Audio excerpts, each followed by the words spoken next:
Hello to the PowerShare Conference 2023. I'm here with Gail. Hello. And I think this man needs a little bit introduction.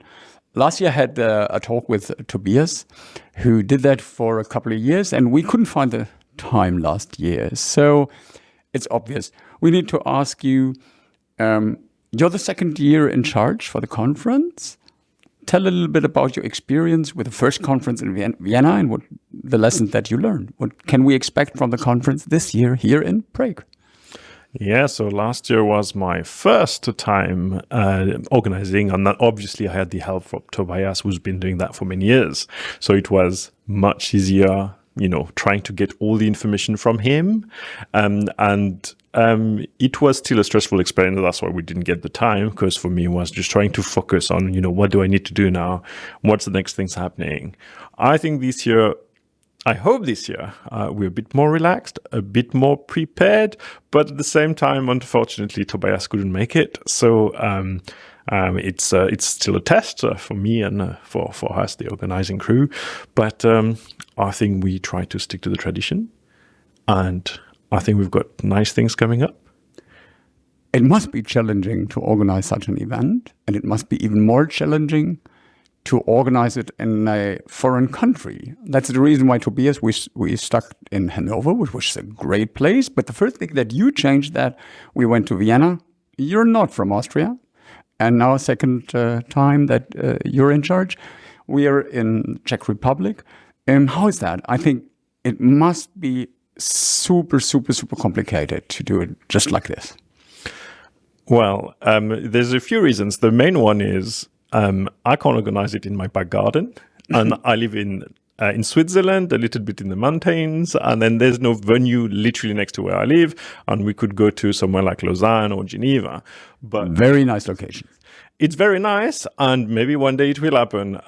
But at the moment, it was just not practical. So for me, doing it in another country is maybe challenging, but then it's whatever the country is. So I think it's a nice touch to change and then hop in between different countries. And, that's also give some changes and then give the opportunities to people, from local people to help. So this year we have Jakub helping out.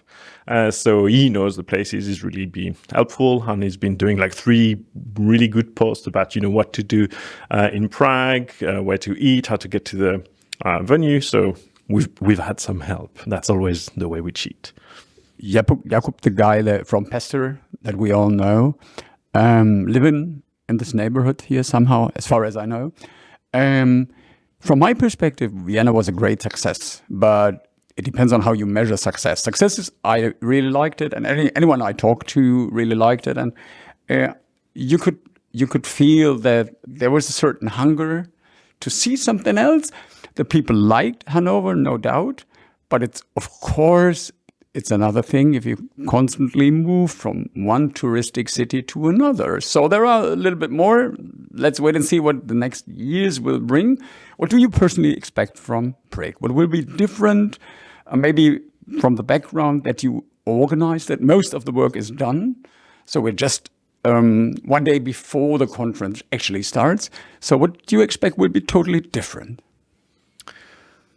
So the only thing that we have, which is going to be the same, is the format. And then because we have new speakers, we have new venue, new catering, new food, new events, everything we try to do is kind of new. So it's always a gamble. But usually because we have, nice people coming there, we have good organizers, we have good speakers, and we have obviously this amazing feeling with the community and people always happy to hang out together. We just have to make sure that all the settings is good, and then everyone will make the most of what the city has to offer. You said the speaker lineup changed a little bit, and I think it's always the same thing. If you change it, people say, hey, I missed that one guy that I really like to see. And on the other hand, to get some fresh content, some new faces, you need to change. Is that hard to decide? Because from my opinion, anyone who was here once will return, right? Yeah, so selecting the content is really difficult, and that's usually why I don't do it. And at the very least, I don't do it alone.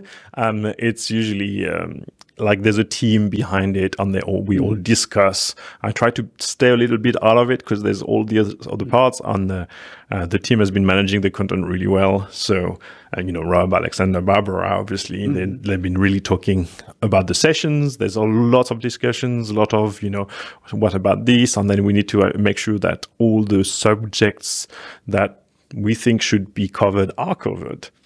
So there's a lot of things going on in there, and it takes a long time. And we have to do this, around the end of the year, the calendar year, before we can get it done. So then everyone knows about it, can confirm. So yeah, a lot of things going on behind the.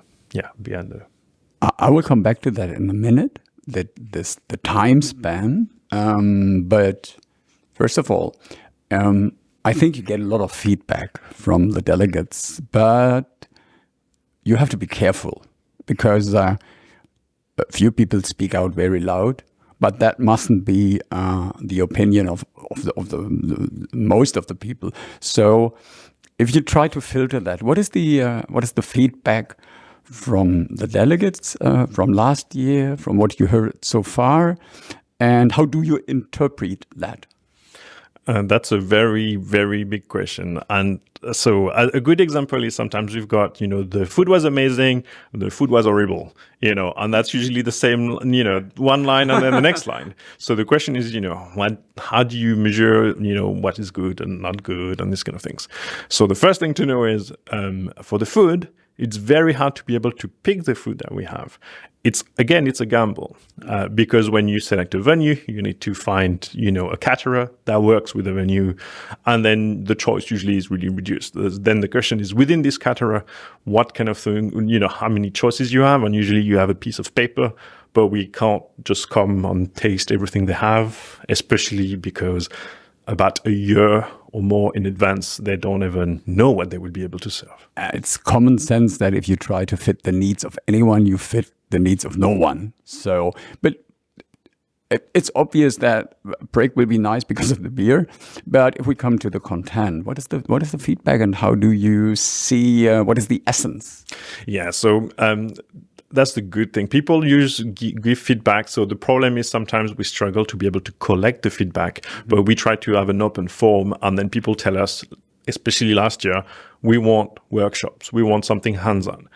It's very hard to be able to provide workshops with 4 rooms and about just under 300 people. So we have to make choices. That's why this year we're introducing a new type of content and we're testing it out. We're just trying to say, okay, we do follow-alongs where you can be hands-on, plug in your laptop, follow what the session is about, do the things, in parallel with the speaker there and trying to show how things goes.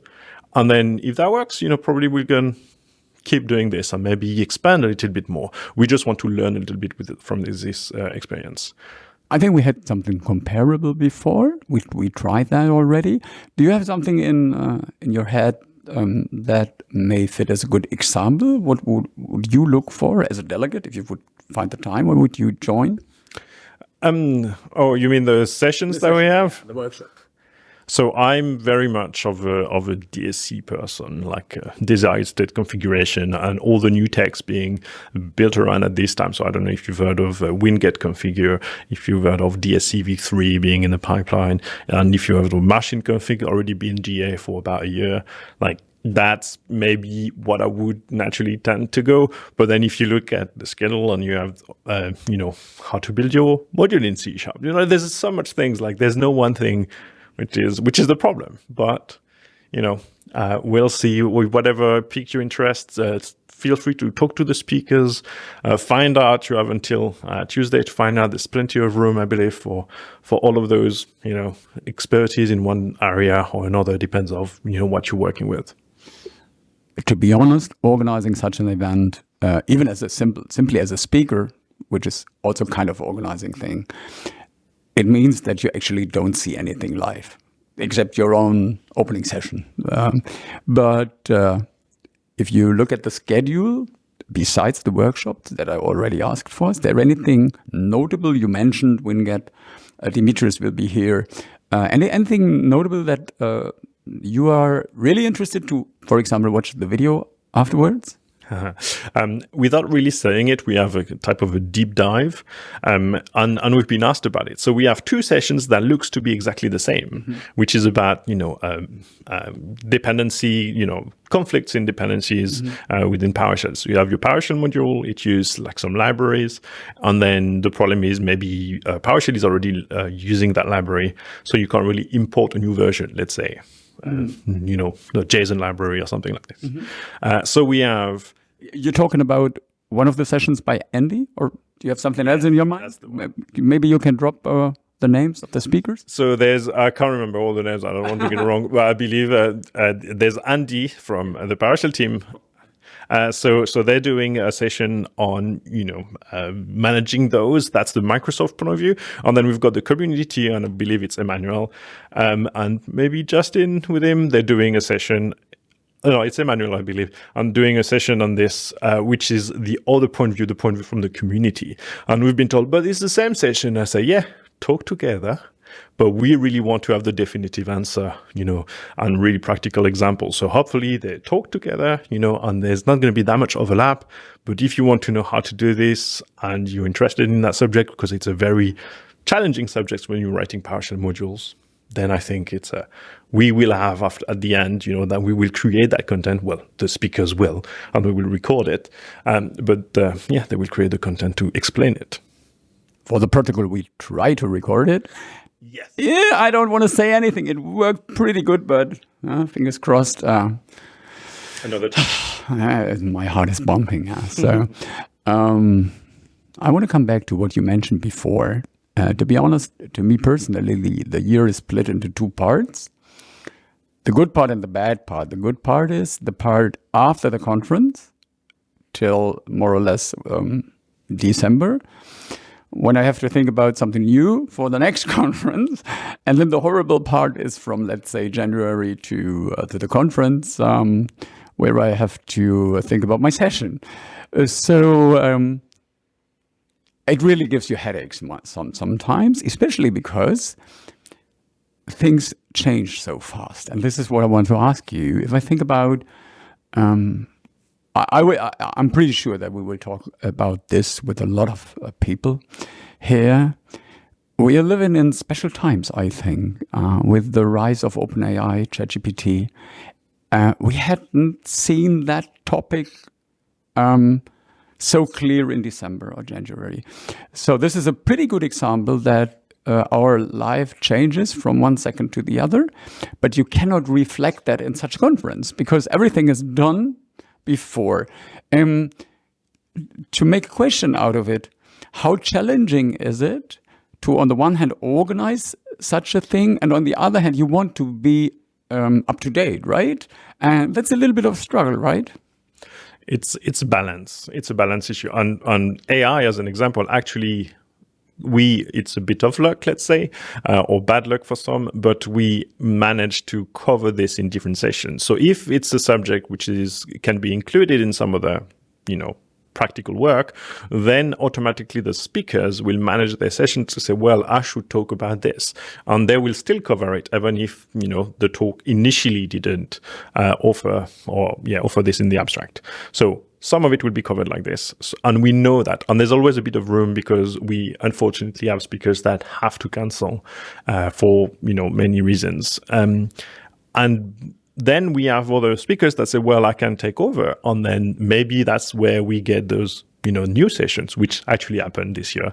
So AI will be covered in different ways. Yeah, definitely. And people react to that. If I might mention my own talks, now that we have OpenAI available, my sessions change totally, because now my Enigma session, for example, is full of regular expressions, simply because I'm so fascinated how well the artificial intelligence is able to create regular expressions and to explain these. So a year ago, when I had to create regular expressions, there was always a little bit of pain to think about it, stuff like that. And now, all of a sudden, it gives me pleasure. And so you think about, okay, I can put something in. It's not really mandatory, not necessary, but let's find out about that. The one thing that is pretty bad, you're not a speaker in a technical way because you're so busy with all that stuff. You mentioned DSC. Again, you said there is so much in the pipeline. I think we lived in special times over the last 2-3 years because PowerShell 6 and 7, PowerShell Core was such a promise. And I feel we stuck a little bit in that. But now all of a sudden this year, I feel there is something new rising. How do you think about PowerShell at all in the year 2023? And that's a good question. So for 2023, I would say it's always good to look back at the PowerShell teams. Early in the year, so usually January or February, they will write a blog post about, where they're going to invest over the year. And even if, they don't deliver on everything because, such is life, and then, you plan on investing somewhere, that doesn't mean you're going to deliver there. It's a very good indicator of what they're working on, the problems they're trying to solve, and which direction they're trying to take the PowerShell. Yeah, we also integrate stuff like the app installer CLI, also known as Winget, which is not at all PowerShell. And of course, we will focus on that. How do native commands change the experience, change the possibilities within PowerShell? So, Gail, thank you for your time. Anything important to say? Something that we need to know before the conference starts? Before we start, no, really, I would say just look out for, follow us on LinkedIn as an example, because that's a good way to get all the information. We always try to have something about regular schedule, so you know when the conference is going to be roughly. The call for papers for the next will be around end of the year. So the deadline usually is mid-December. You have usually about 2.5 months to submit before that. And then we decide by, I would say, roughly the 5th of January. So we always try to stick to this calendar. And then after that, in June, we have the event. And before that, we will have MiniCon again this year, but more to be announced very soon, in a couple of days. Later on. And let's be honest, that is all about meeting the people. And that is something that works really, really well. And I might finish that with something a little bit strange.